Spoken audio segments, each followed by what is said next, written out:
नमस्कार मंडळी, स्वागत आहे तुमचं उखाणा.मराठी या आपल्या यूट्यूब चॅनलमध्ये। मंडळी, तुम्हाला माहीतच आहे की आपल्या या चॅनलवर आपण नेहमीच एक वेगळा विषय घेऊन उखाणे सादर करत असतो आणि त्या उखाण्यांना तुम्ही चांगला प्रतिसादही देता। म्हणूनच आजच्या या व्हिडिओमध्ये मी तुमच्यासाठी उखाण्यांचा एक नवा कोरा विषय घेऊन आली आहे। मंडळी, प्रत्येक नववधूसाठी लग्नानंतर येणारी पहिली संक्रांत ही खूप खास आणि विशेष असते आणि याच आपल्या पहिल्या संक्रांतीच्या सणासाठी मी तुमच्यासाठी घेऊन आली आहे पहिल्या संक्रांतीचे सुंदर आणि पटकन लक्षात राहणारे उखाणे। चला तर मग तुमचा अधिक वेळ न दवडता उखाण्यांना सुरुवात करते। उखाणा नंबर 1। लग्नानंतरची पहिली संक्रांत सण आहे सौभाग्याचा। लग्नानंतरची पहिली संक्रांत सण आहे सौभाग्याचा। रामांच्या साथीने आनंद द्विगुणित झाला आयुष्याचा। उखाणा नंबर 2। तिळगुळाच्या गोडव्याने नात्यात येते नवी उभारी। तिळगुळाच्या गोडव्याने नात्यात येते नवी उभारी। रामांच्या नावाने साजरी केली मी पहिली संक्रांत खरी। उखाणा नंबर 3। हलव्याचे दागिने वाढवतात पहिल्या संक्रांतीची शान। हलव्याचे दागिने वाढवतात पहिल्या संक्रांतीची शान। रामांचे नाव घेते राखून सर्वांचा मान। उखाणा नंबर 4। तीळ दिले गुळ दिला, दिला प्रेमाचा ओलावा। तीळ दिले गुळ दिला, दिला प्रेमाचा ओलावा।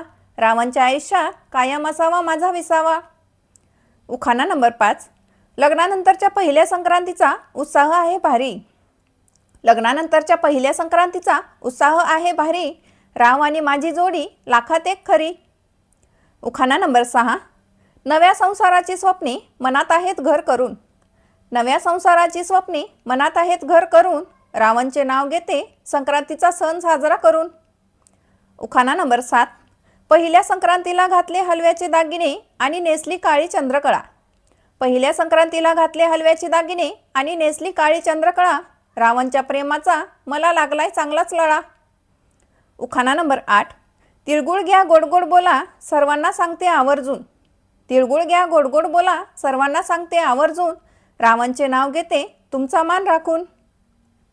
उखाणा नंबर 9। पहिल्या संक्रांतीला असतो हलव्याच्या दागिन्यांचा मान। पहिल्या संक्रांतीला असतो हलव्याच्या दागिन्यांचा मान। राव आहेत टिंबटिंब घराण्याची शान। उखाणा नंबर 10। सोन्या चांदीपेक्षाही मौल्यवान हलव्याच्या दागिन्यांचा थाट। सोन्या चांदीपेक्षाही मौल्यवान हलव्याच्या दागिन्यांचा थाट। रावांच्या सोबतीने सुखद होई नव्या संसाराची वाट। तर मंडळी, हे होते पहिल्या संक्रांतीचे सुंदर आणि पारंपरिक उखाणे। तुम्हाला हे उखाणे कसे वाटले मला कमेंट करून नक्की सांगा आणि अजून अशा छानशा उखाण्यांसाठी चॅनलला सबस्क्राईब करायला अजिबात विसरू नका। चला तर मग तुम्ही हा व्हिडिओ शेवटपर्यंत बघितलात त्याबद्दल तुमचे खूप खूप धन्यवाद। पुन्हा भेटूया अशा छानशा विषयासोबत। तोपर्यंत हसत रहा, आनंदी रहा आणि उखाणे ऐकायला तयार रहा। धन्यवाद।